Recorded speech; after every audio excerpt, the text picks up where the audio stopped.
Hello, Nick Petrie. What a pleasure to see you. Are you home in your office in Milwaukee? I am home in my office in Milwaukee and kind of locked indoors, really. Spending a lot of time? That must be hard for you. You're such an outdoor guy. Well, I do I do go walking and I get on my bike every now and again, and I rediscovered my rollerblades like a lot of people. But I just finished a draft of a book, and so the sort of the last 4 months of that, I am in the office for long days, and it's a little hard to and then I can't, then I don't know what to do with myself once it's out the door. So I sort of stand in the doorway saying, okay, now what do I do? Well, writers, we have learned from numerous conversations, are naturally somewhat socially distancing even before the pandemic. But you're right. The problem is when you're not writing, how is it that you fruitfully occupy your time? Yes, yes. So what's your plan? Well, I just got my edits back today, so I'm going back to work, which is just fine with me. It's funny though, but my former work as a freelance building inspector and then before that as a building contractor, were very social, and I hadn't really anticipated how much I would miss that when I became a full-time writer. When I just spend these long days in my office. And part of the challenge has been sort of reminding myself that I need to talk to other people. And I think that's more of a problem with the pandemic is that I have to remind myself to make a point to call a friend, to go for a walk with somebody or something like that. So that's part of what I'm trying to get kind of caught up on, is to go, is to, talk to friends. And I had a drink with Erica Ruth Neubauer, who, I know you know her book, Murder at the Mina House. She's a Milwaukee writer who, that was her debut. So she and I went and had a drink on her back deck a couple days ago. I'm going to talk to another friend tonight. And my wife is mostly out of town. She's taking care of her elderly mother who's got dementia. So, it's like we have a long distance relationship. So it's a little strange over here. It is strange. Now let's go back to Erica Ruth Neubauer, because I really like her book, Murder at the Mina House, and she was to come here and do a live event for us before the pandemic. And I was all excited because I was in Egypt and stayed at the Mina House in December, and I have all these great photos, so that was great. And then we've had to put the whole thing on hold. But we've rescheduled it for Oh, good. August the 1st. But here's the part that is really unnerving, and since you're right there, you could ask her and email me. We shipped her all of the books that were here for her live event on the 23rd of June, and they're still, quote, in transit, according to USPS. And I know, and real panic because we can't replace them because these are the first printings that we need for our first mystery club. And, Right. That's not happening. So we're trying to work out. I mean, it'd be a great story if they could talk. Where have they been? Where have they been? Well, it's one of the disruptions of the pandemic, right? Is that there are things that I'll order online that have taken months to show up for that used to take 2 days. So I mean, everything's sort of disrupted, and depending on who is or isn't working. But a couple of cases of lost books, first editions, is a giant, big pain in the butt. Well, we've taken a lesson. We're in future when we have to do this. And sometimes because of the, quote, pivots, my new least favorite verb, from live to virtual or pub dates not syncing with authors, we have to order books to come here to the store and then ship them, that we're not going to entrust them to the regular mail anymore. We're going to send them UPS insured, even though the costs are higher, because then at least you can find them. However, we did get a notice that they're on the move. So they may still get to Erica Ruth in Milwaukee. So I'm going to Ghost point books. you like, the point man here, because she's somewhat confused by all this. She's new to it, not a veteran like you. I'll check in with her. Yes. I'd appreciate it, and I'd feel a lot happier if I knew she had them. Here, let me make a note here to remind myself, because my brain is full of my edits right now. I love it. Well, I wanted to talk to you about your new book and your edits after you have finished this. And while you're writing, I will say that a hallmark of your book, certainly the last book, was travel. I mean, you went to Iceland, you went with your son, if I remember right, to Iceland. You did a lot of on the ground research in the guise, well, travel in the guise of research, whatever, to make that book work. So what are you doing now for a new book where travel has not really been possible? Well, the new book is set in Milwaukee, which is where I live, and part of that was originally because I have all of these Milwaukee readers who are very loyal and have been lobbying to have Peter Ash, my protagonist, back in Milwaukee. And there are other sides to Milwaukee that I didn't show in that first novel, which is the other book that is set, The Drifter, which is set in Milwaukee. And since then, Peter has been in a bunch of other places. But I had planned for the book to go somewhere else, and it just became very clear that I was not going to get to go do that research or go to that place. So I shifted the sort of the latter piece of the book to some place I could get to by car.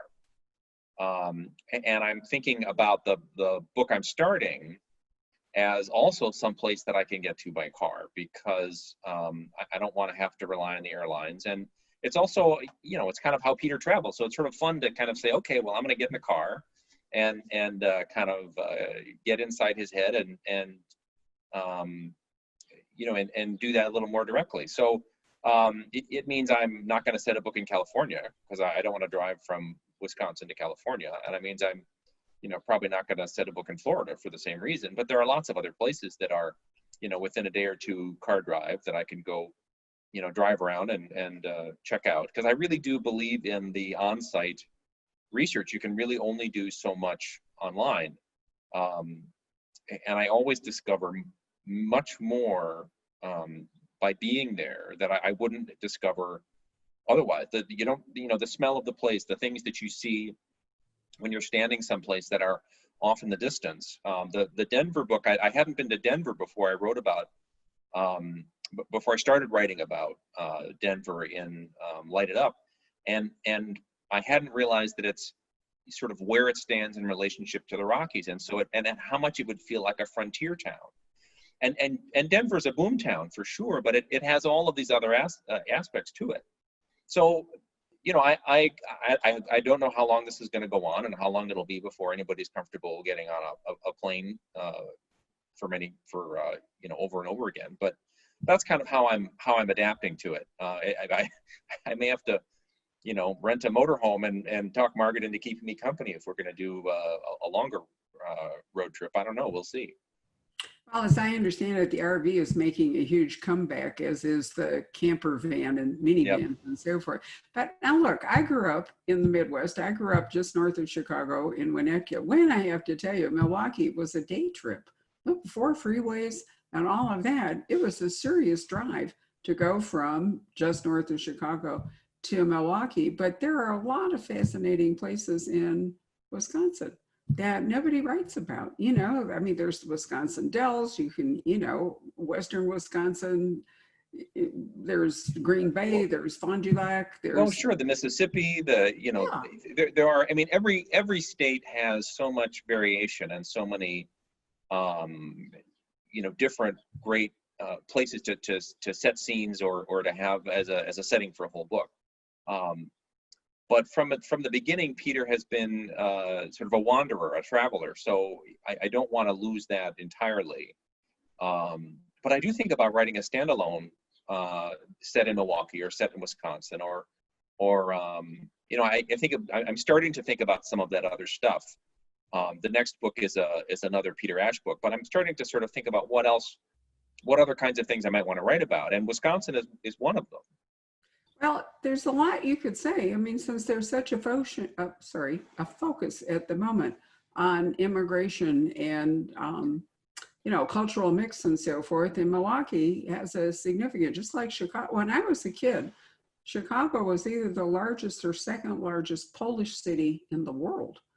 And Milwaukee has significant, and Wisconsin has significant populations, from other countries. And there's a long tangled World War II history with Wisconsin and the number of German immigrants there and the kinds of, there's been a lot written about Japanese internment during World War II, but there were significant issues with German and Italian populations, and especially in like Missouri and Wisconsin. So, if you wrote a standalone, there's quite a lot you could play into. Oh, absolutely. I had actually thought about sort of an immigration piece as part of the book that I've just finished, but I really thought after the presidential campaign that people would be really tired of the issue. And I'm trying not to be, not that I don't want to be topical, but that I don't want to have to be so timely, because my goal is to have these books endure, sort of past the issue of the moment. I think about books that I read that are leaning heavily into some specific sort of political or social moment, and what makes some of those age better and some of them age, maybe not so well. So I do think about that. But I don't know. It's interesting because as you know, I'm really interested in writing about. I want there to be, an aboutness to every book. I don't want it to be some anonymous guy in an anonymous suburb. I want there to be, some heft to the stories. And I've written about, the legalization of marijuana. I've written about technology. I've written about, kind of veterans and homelessness, and I've written about race. I mean, I've written about all this kind of stuff. And so I'm interested in, I want every book to have something like some sort of social issue, essentially, that's at the heart of it, to give it a little more oomph. But I am a little wary of being political, and I am a little wary of being sort of overly topical. Well, in the first place, I agree with you. I think that no matter how much you want to incorporate heart and issues, your writing thrillers are written for entertainment. However, I always keep in mind a quote from somebody whom I can't recall that said, and I agree with it, that crime fiction has always cut along the edge of social change. It tackles topics.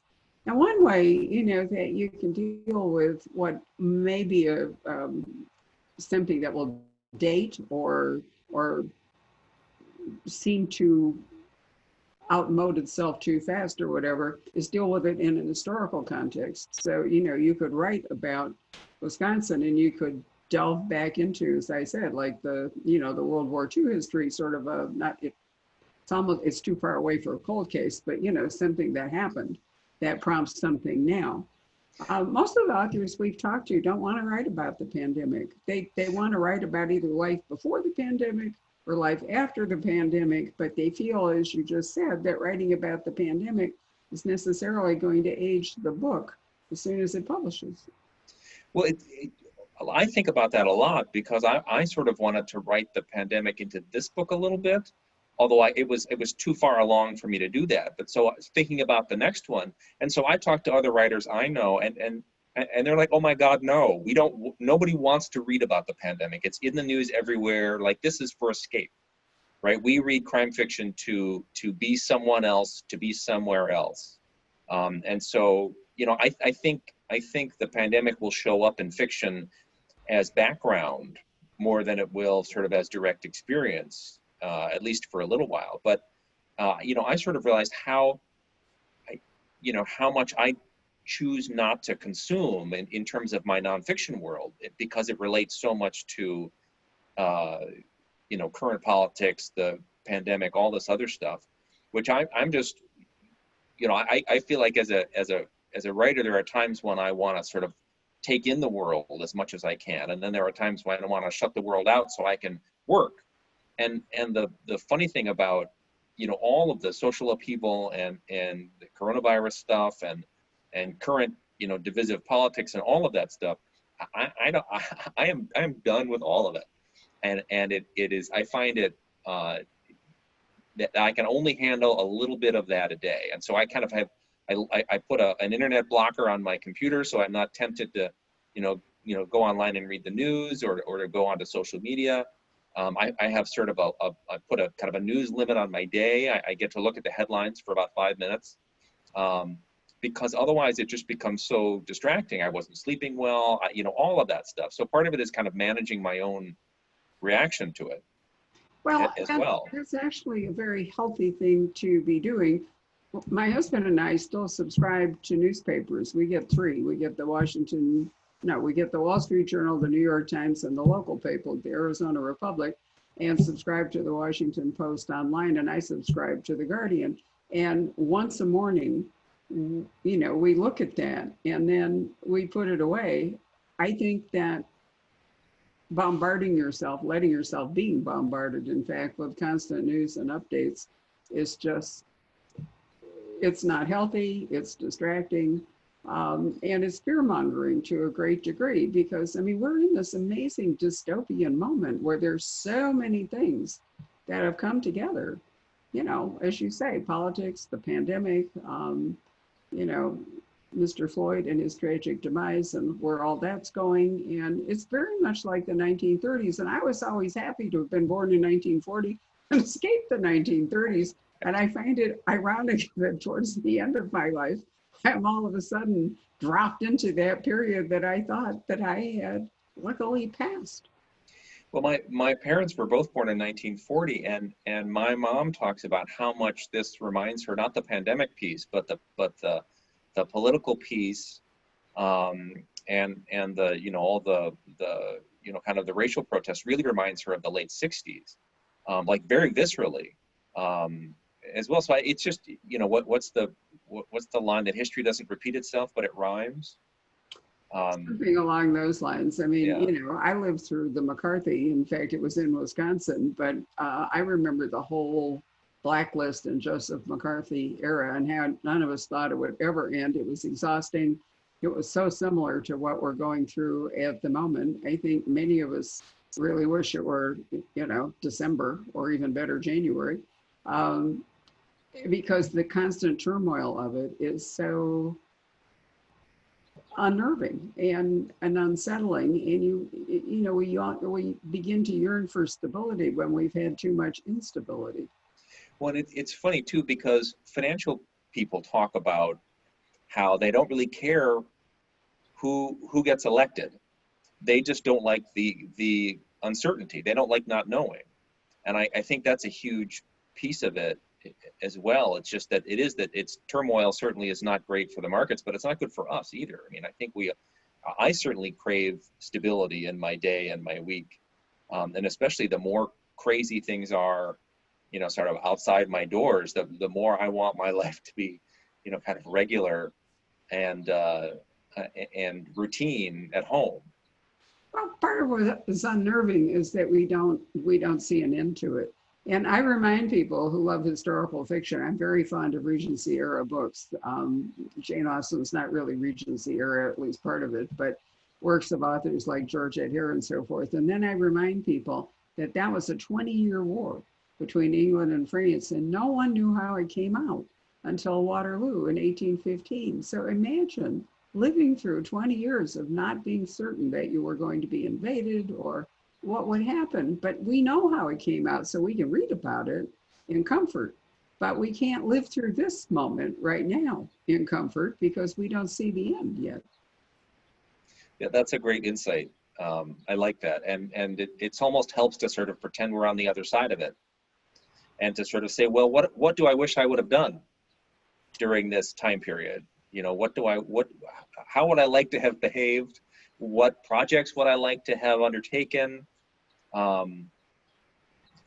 don't know. It's a strange time. But to go back to the sort of the news consumption and the internet stuff, one of the questions I often get from unpublished writers or people who wish their work was a little more widely known is kind of what do you do? What are the things that you do? How do you work? And for me, being able to sort of put my phone away. I think that's like the most important thing for a creative person, is to sort of stop getting constant interruptions. I don't have notifications on my computer while I work.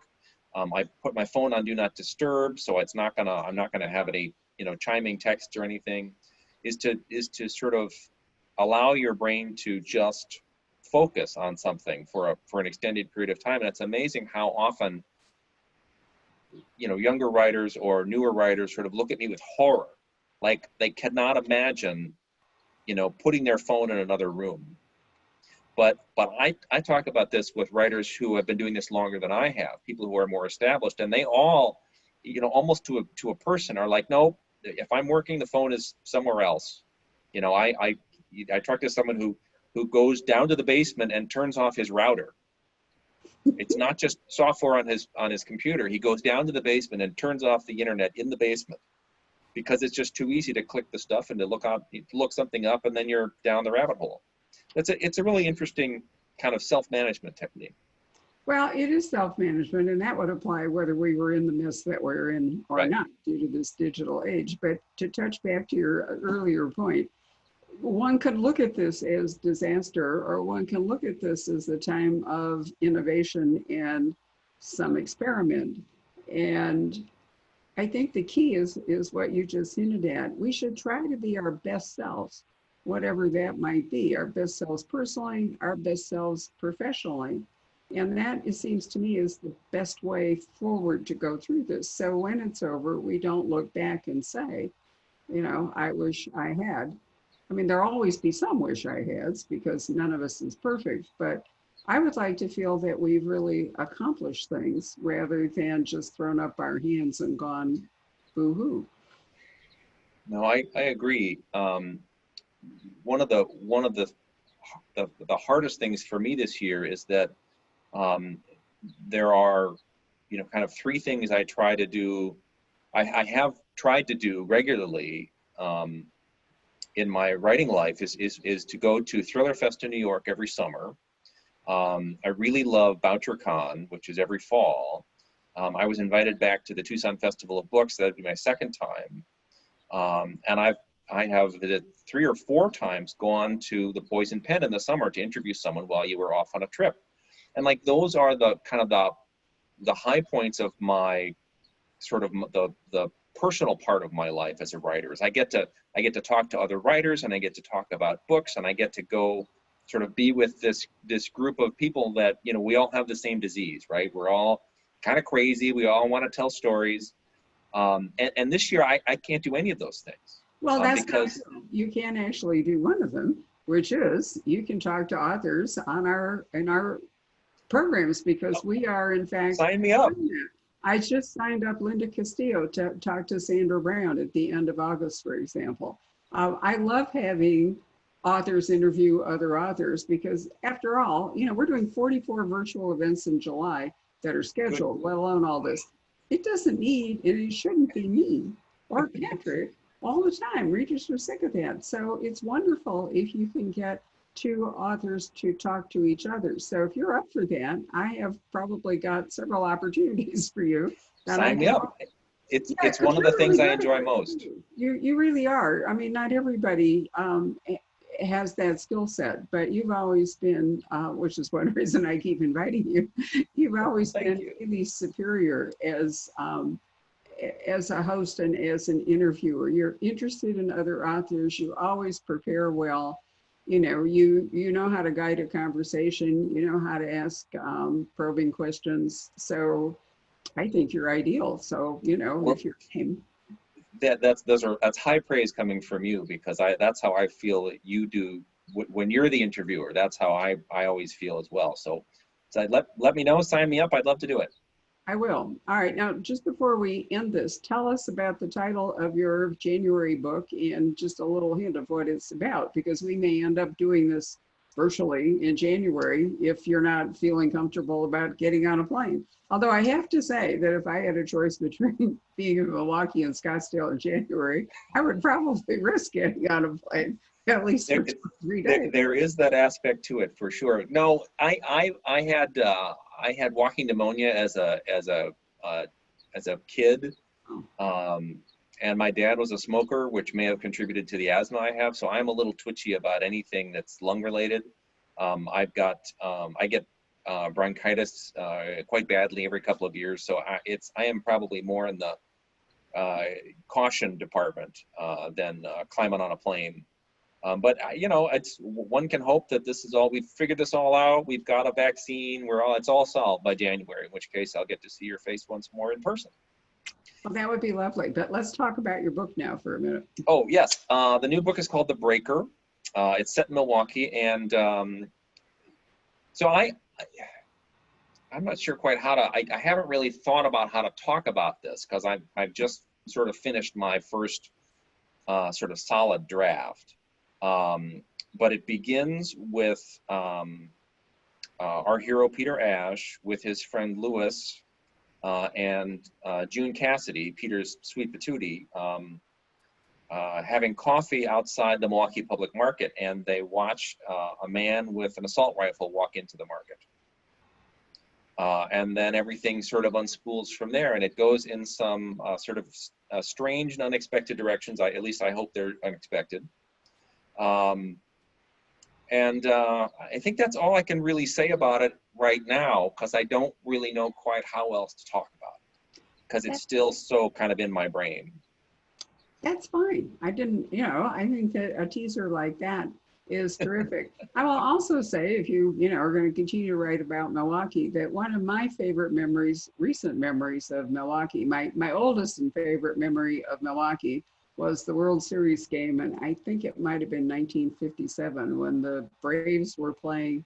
I'd have to look it up. And my dad, who was really a great dad, got 2 tickets to watch that game in the World Series. Eddie Matthews was playing third base, I think, for Milwaukee. And both my brother and I, who were baseball fans, really wanted to go to the game. My father, the hero, put us both in the car, and we took the long drive to Milwaukee from Winnetka. And he sat in the car in the parking lot and listened to the game while my brother and I took his fabulous seats. And the real interesting part of this is he was always a man who wanted to leave before the last moment because he didn't like sitting in crowds. So my brother and I, the Braves are losing, and they're coming up to bat in the bottom of the 9th as the home team, and the score is not in their favor. And my brother and I, thinking our dad has been so wonderful, we should spare him the crowd, rise to our feet. And as we're walking out, Eddie Matthews comes up to bat, and as we turn around, he hit a grand slam home run to win the game for Milwaukee. It was just fabulous. But my other memory was, I think it was a BoucherCon in Milwaukee, and the art museum, or at least there is an art museum, has amazing glass windows, and it's right on Lake Michigan. And I still remember walking through the galleries, and there was this gorgeous background of the lake. Am I right? Well, yes, and actually, so my mom worked for that museum for something like 25 years. She was the head of fundraising, and they now have an addition on that museum that was designed by Santiago Calatrava, who's a Spanish architect. It's really fantastic. It's this kind of winged. It's a very organic looking sculpture made out of white concrete, and it's got these wings that go up when it's sunny and they close when it's rainy, and it's this beautiful. And the museum that you're remembering was designed by Saarinen. So there's this kind of this history of these famous international architects designing buildings in for the museum in Milwaukee, and it's become an internationally famous museum because of this new addition. So the next time you're in Chicago, it no longer takes half a day to get from Chicago to Milwaukee. So come up and we'll walk through the museum together. I will do that. In fact, I think that when we were in Spain a year ago in May, I'd like to call this before with a capital B, but back and before, when we were in Spain, I am fairly certain that we saw an astonishing building by the Spanish architect, which indeed had that kind of soaring structure. And I can't remember what town. It wasn't Bilbao, not the Guggenheim. No, that's Gary. No, I know he didn't do the. I'm trying to remember if this building was in Bilbao, but not the Guggenheim, or if it was somewhere else. I'll have to look it up. But yes, I would love to. But it did occur to me that the museum would make a wonderful background for some kind of exciting scene, whether it nefarious doings, yes. Yeah, or even one of those things, where people gather together and some bad actor wants to like blow them up or whatever, but it's just such a dramatic place that would be really fun to write about it. See, I'm full of ideas. It's too bad I can't write. or I'm too busy to write it, so that's a bad excuse, but I really love coming up, with plot ideas or setting ideas for other people to do the Sure, work. I like it. Well, I was thinking about you're talking about historical stuff in Wisconsin, and Al Capone used to come up into Wisconsin for vacation. So that would be a fun kind of historical piece to write. Um, it would be a little reminiscent of Doctorow's Loon Lake, not Loon Lake. Which one is the one where he's watching the gangster on the train? Gosh, I can't remember. I really don't. I think But you that's know, Loon Lake. there is certainly an awful lot you can do. Speaking of the 1930s or 40s, in the Midwest, there's a lot. You know, John Sanford wrote so many books about Virgil in Minnesota before he decided that Virgil should become a federal marshal, and you know he could not write about Minnesota. But Virgil, wait, Lucas is the one I'm talking about. Sorry, Virgil has spent a fair amount of time on the Mississippi or Minnesota down into Iowa. So, Hmm. you know, there's all of that to write about, but virtually nobody writes about Wisconsin. So, Well, and it's interesting because like we think about like Kent Kruger, who's written so wonderfully about Minnesota and the Boundary Waters, right? And we have a lot of writers who've written wonderfully about Chicago, but I'm trying to think about who writes about kind of the Midwest in that way. well, Uh, who, Steve Hamilton wrote some wonderful books set in oh Michigan. yeah, yeah, for sure. We're talking to her at the end of July. She's done a couple there too, but none of these are Wisconsin, as I Right. keep saying. And so, yeah, I think if you're looking to do something that is not a Peter Ash, that is a standalone, you don't have to travel in order to do that. You can do your Jack Reacher thing with Peter. You know, a car would be, in my opinion, always preferable to a bus, but there we Yes. go. Um, and you know, that idea of somebody that can move around and take up at will, because money is not a driving force with them, can take up like heroic causes, you know, more or less like a sort of private eye, but with thriller skills, so Right. forth. That's a different book than writing a standalone, where you can put everybody at risk and where, you know, the book can end in a way that everybody's life comes to some sort of closure and you don't have to leave Peter ready to move on. It's a different thing. My experience also is that most writers start thinking about this right about the place you are in your career. Well, I had this conversation with Michael Carita, who I had a couple conversations with at the Poison Pen, and I asked him why he went away from writing. He started out with a PI series, and his exact point was the point that you just made, is that in a standalone, everybody is always at risk. There are no assumptions. There are no you know, you can do anything at any time, and there's a freedom to that. Um, that's appealing, and you can be shocking in a different way. But I mean, I've been reading series fiction, you know, forever. I mean, going back to, you know, reading Tom Swift, right, in elementary school, and the one of the pleasures of that is not so much that everybody's at risk, but that the world will be okay, right? There is some feeling, and this is often one of the pleasures of crime fiction in general, is that there is a resolution, unlike the real world, which is often messy and unresolved. In a private eye novel, especially, for example, or a police procedural, you know, the good guys make it through, the bad guys get punished. I mean, there is a lot of a lot of the pleasures of the genre is that sense of resolution. And so, you know, I'm drawn to both. It's a fun, you know, it's a fun dynamic to play off of each other.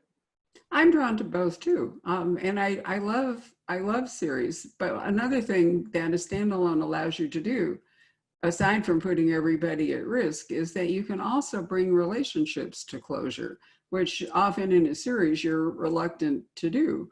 Right.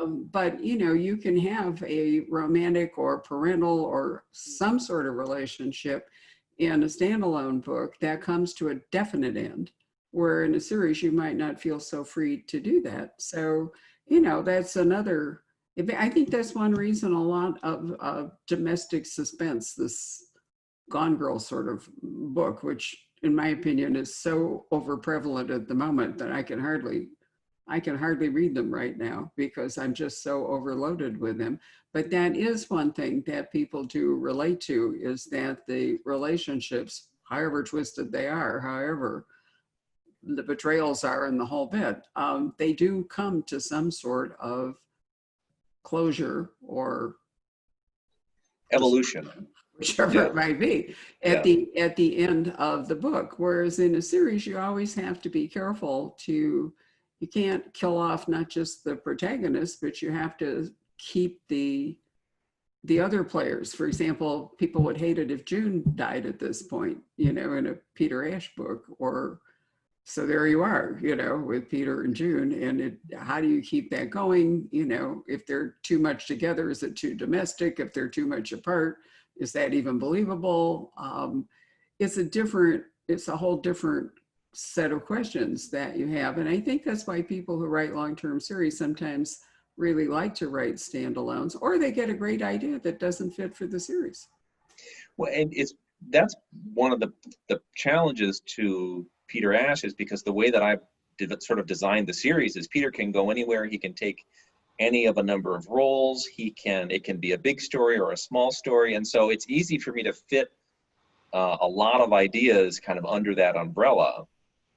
But it's always got Peter at the heart of it. And it would be, you know, it would be a different challenge to write with a different sort of protagonist. And I'm not, you know, I have half a dozen ideas, none of which have been through any of the, you know, sort of the, you know, survival of the fittest model to see which one might come to the fore.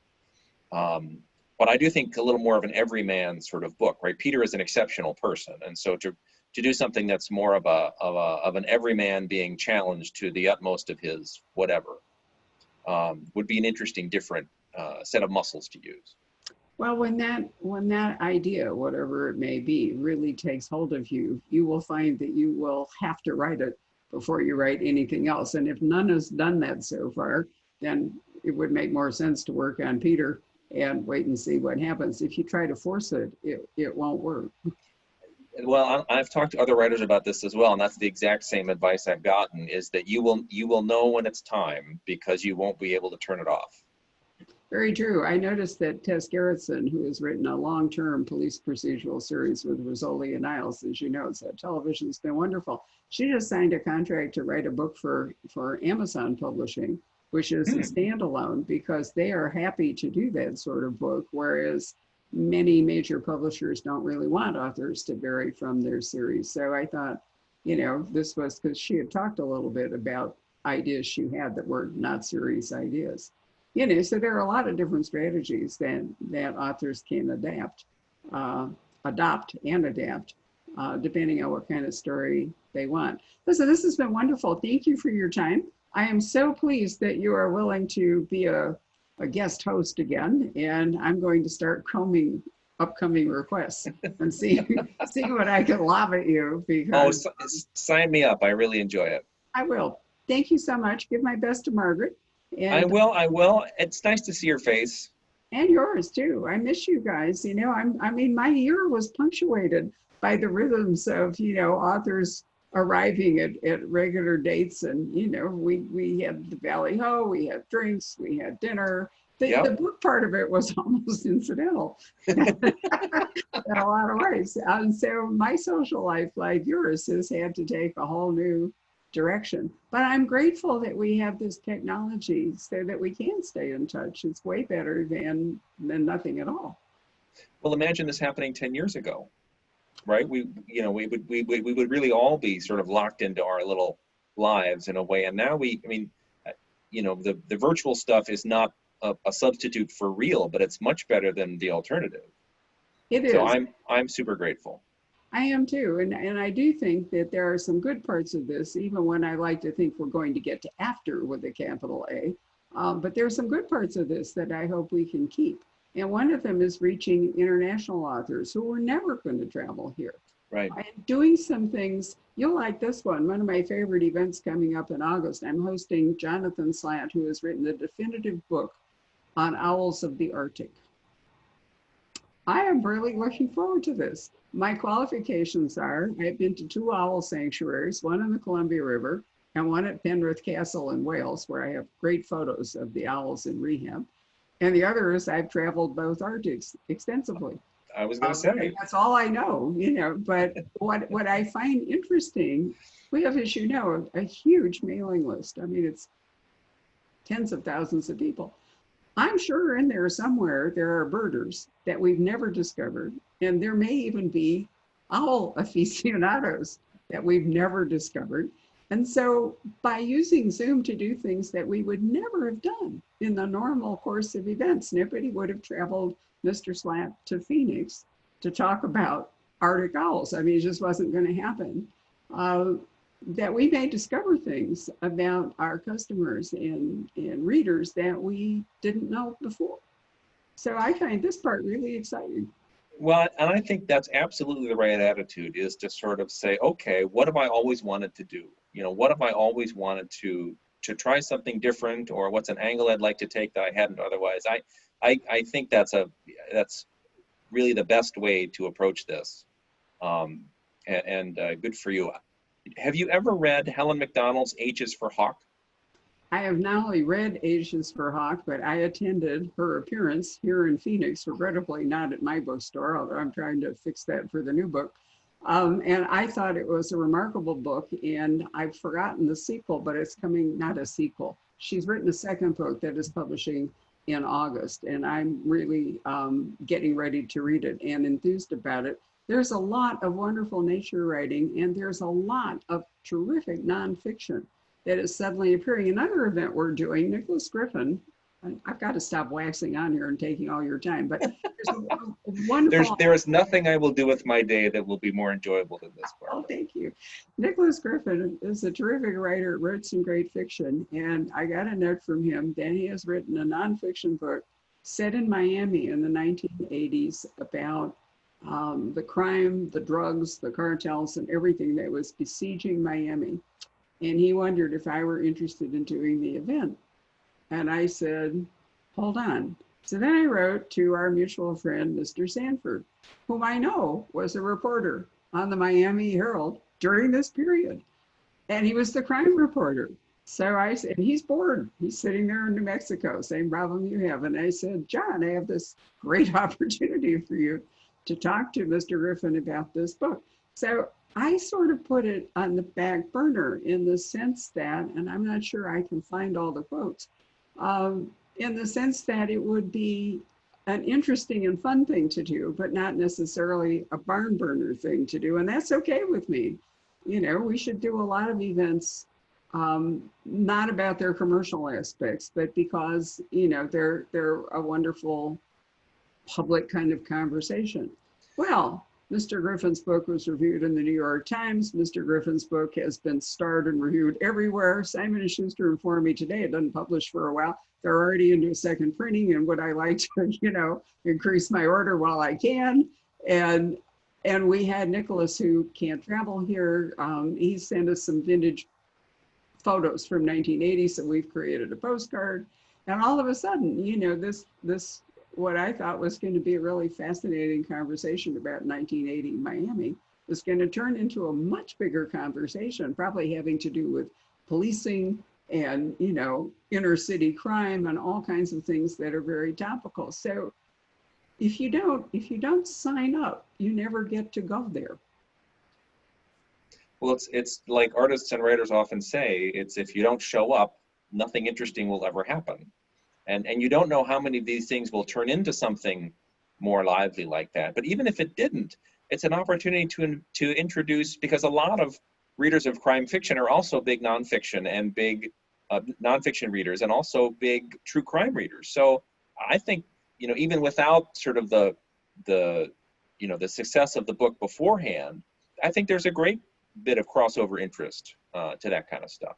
Well, I think so too. I mean, I didn't sign up because I was pressing it, and somehow expected this, but I do it reminds me that you do as you say. If you don't show up or you don't step up, then nothing great will happen. But the fact that it's a very low cost thing to step into has some influence on your willingness to do it.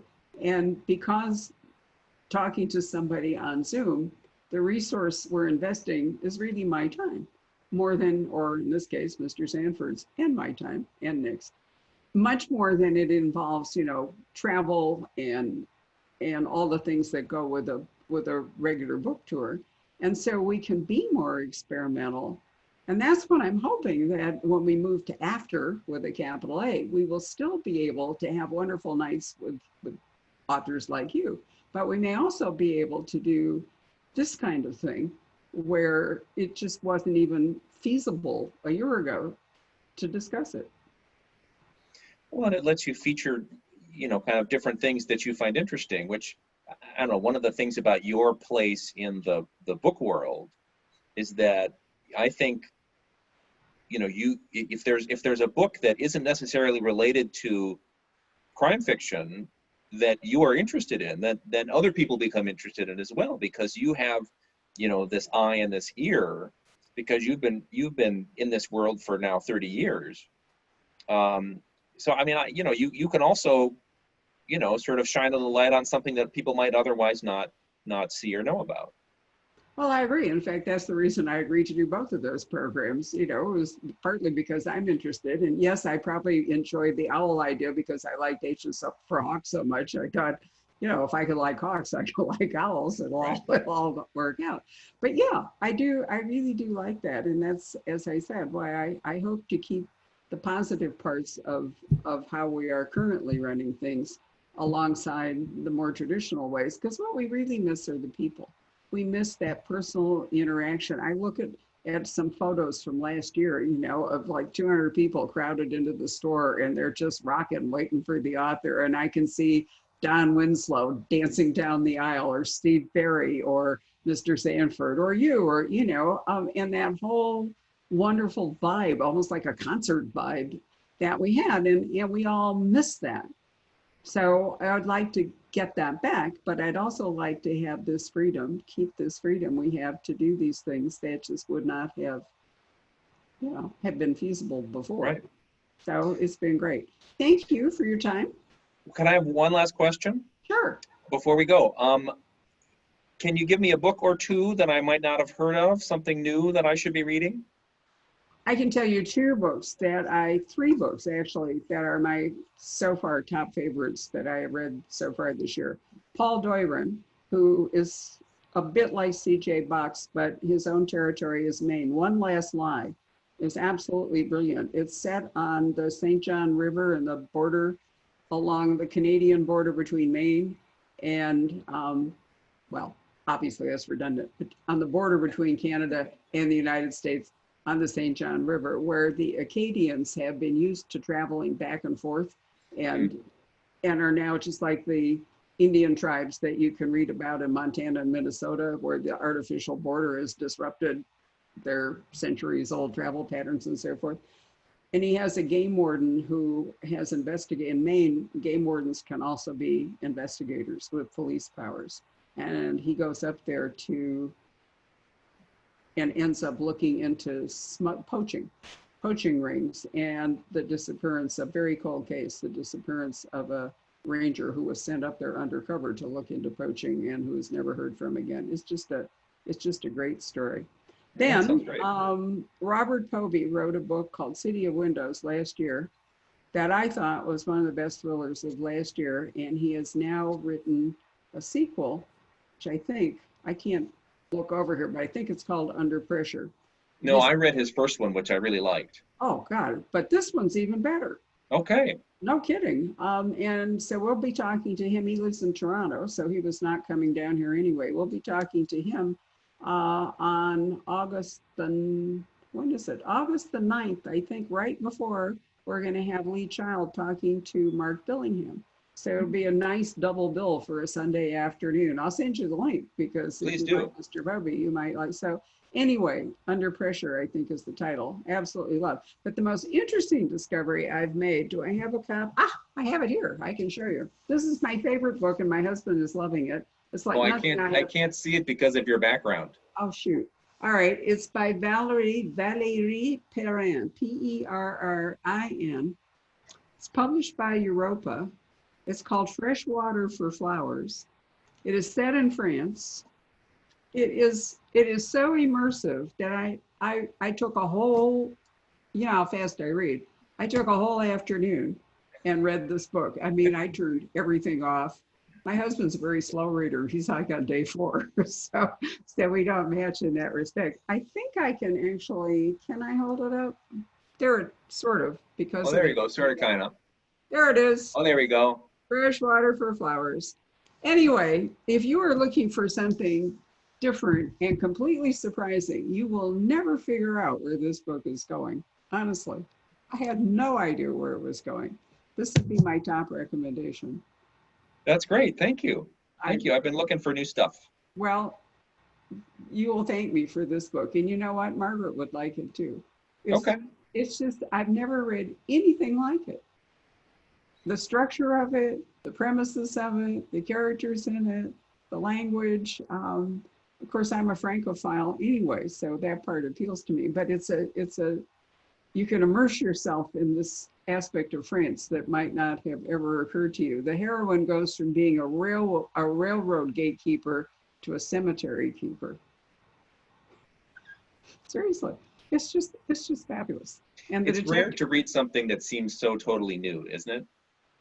It really is new. I just can't imagine. This is, in my opinion, what defines a standalone novel. And now I will be undone by the idea that the detective, because there's an actual cop in it that appears from Marseille on a strange mission, he may reappear. I don't really know, but it's just out. It's in fact publishing tomorrow. So okay. I recommend it to you highly. Would you like me to send you one? I would.